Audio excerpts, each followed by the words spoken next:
ইসলাম আলমগীর সকালে রাজধানীর নয়াপল্টনের ভাসানী মিলনায়তনে আয়োজিত সভায় বিএনপি নেতারা বলেন, জঙ্গিবাদকে রাজনৈতিক ইস্যু হিসেবে ব্যবহার করে বিএনপিকে ধ্বংস করার চেষ্টা চলছে। ২৬ মার্চ স্বাধীনতা দিবসের কর্মসূচি নিয়ে বৃহস্পতিবার ঢাকা মহানগর বিএনপির এই প্রস্তুতি সভায় বিএনপির মহাসচিব মির্জা ফখরুল ইসলাম আলমগীর বলেন, সারা বিশ্বের মতো বাংলাদেশেও জঙ্গিবাদ থাবা বিস্তার করছে। সরকারের একার পক্ষে এই অপশক্তি নির্মূল সম্ভব নয় বলেও মন্তব্য করেন তিনি।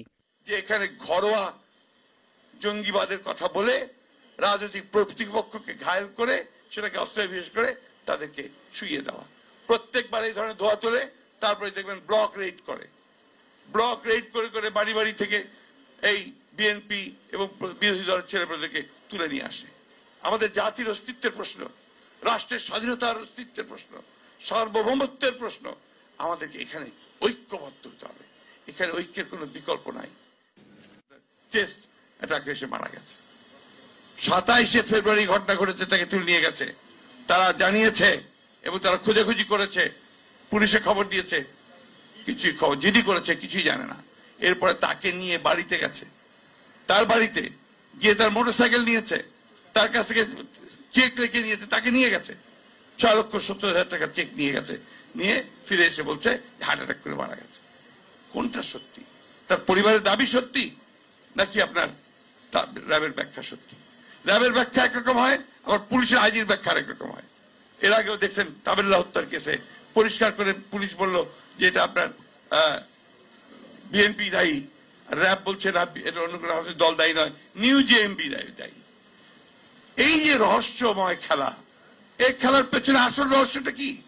আসল রহস্যটা হচ্ছে যে এখানে ঘরোয়া জঙ্গিবাদের কথা বলে রাজনৈতিক প্রতিপক্ষকে ঘায়েল করে সেটাকে অস্ত্রে বিশেষ করে তাদেরকে শুইয়ে দেওয়া, প্রত্যেকবার এই ধরনের ধোয়া তোলে, তারপরে দেখবেন ব্লক রেড করে বাড়ি বাড়ি থেকে এই বিএনপি এবং বিরোধী দলের ছেলেমেয়েদেরকে তুলে নিয়ে আসে। এটা চলতে পারে না। আপনারা আগুন নিয়ে খেলছেন। আজকে তাকিয়ে দেখুন সিরিয়াতে কি হয়েছে, লক্ষ প্রাণ দিতে হয়েছে, লক্ষ শিশুকে গৃহ হারা হতে হয়েছে। লিবিয়া তার স্বাধীনতা হারিয়ে ফেলেছে, ইরাক তার স্বাধীনতা হারিয়ে ফেলেছে, আফগানিস্তান তার স্বাধীনতা হারিয়ে ফেলেছে। আমরা কি সেদিকে যাচ্ছি? প্রধানমন্ত্রীর আসন্ন ভারত সফরে দেশ বিরোধী কোনো চুক্তি হলে মেনে নেওয়া হবে না বলে হুঁশিয়ারি উচ্চারণ করেন তিনি। পানি সংক্রান্ত মন্ত্রীর কাছে যে তিস্তা চুক্তি হবে কিনা এ ব্যাপারে তিনিও নিশ্চিত নন। তাহলে কোন চুক্তি হবে?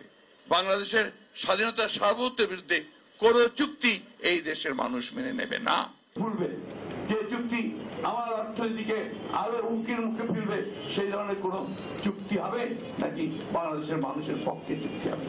এই জন্য আমরা খুব স্পষ্ট করে বলেছি যে বাংলাদেশের মানুষের স্বার্থের বিরোধী, বাংলাদেশের স্বাধীনতার সার্বভৌমত্বের বিরুদ্ধে কোন চুক্তি এই দেশের মানুষ মেনে নেবে না। ভারত সফরের আগে জনগণের দৃষ্টিকে ভিন্ন খাতে নিতেই প্রধানমন্ত্রী প্রতিবেশী দেশের গোয়েন্দা সংস্থার সমালোচনা করছেন বলে মন্তব্য করেন দলটির স্থায়ী কমিটির সদস্য গয়েশ্বরচন্দ্র রায়। এই রয়ের কথা বলে, ইন্ডিয়ার বিরুদ্ধে বলে, ইটস এ আন্ডারস্ট্যান্ডিং গেম। অর্থাৎ তারা একটা বলছে যে তুমি আমাকে গালি দিবে, আমরা তোমার গালি দেবো, তাহলে বাংলাদেশের মানুষ মনে করবো তুমি আমাদের দালাল না, অর্থাৎ তারা ভারতের দালাল না। এ সময় বিএনপির স্থায়ী কমিটির সদস্য গয়েশ্বরচন্দ্র রায় বলেন, সরকারের নানা বিতর্কিত কর্মকাণ্ডের কারণে জনগণের মধ্যে ভারত বিরোধিতা বাড়ছে। কারণ বাংলাদেশের 90% লোকই এখন আওয়ামী বিরোধী, এই আওয়ামী বিরোধিতা করতে গিয়ে আর ভারত বিরোধী হয়ে উঠছে। আর ভারতও তো চিন্তা করতেছে যে এই ধরনের ভেজাল মাল চালাইলে তো ভারতের মান সম্মান থাকবে না। সভায় ২৬ মার্চ বিকেলে মিছিল করার প্রস্তুতি নিতে নেতা কর্মীদের নির্দেশ দেন ঢাকা মহানগর বিএনপির আহ্বায়ক মির্জা আব্বাস। মুক্তিযোদ্ধা দলের পক্ষ থেকে একটা বর্ণাঢ্য কিছু করা হয়, সেখানে আমাদের পক্ষ থেকে সাপোর্ট দেওয়া দরকার সেটা আমরা দেব। Zakaria Ahmed, DBC news, Dhaka.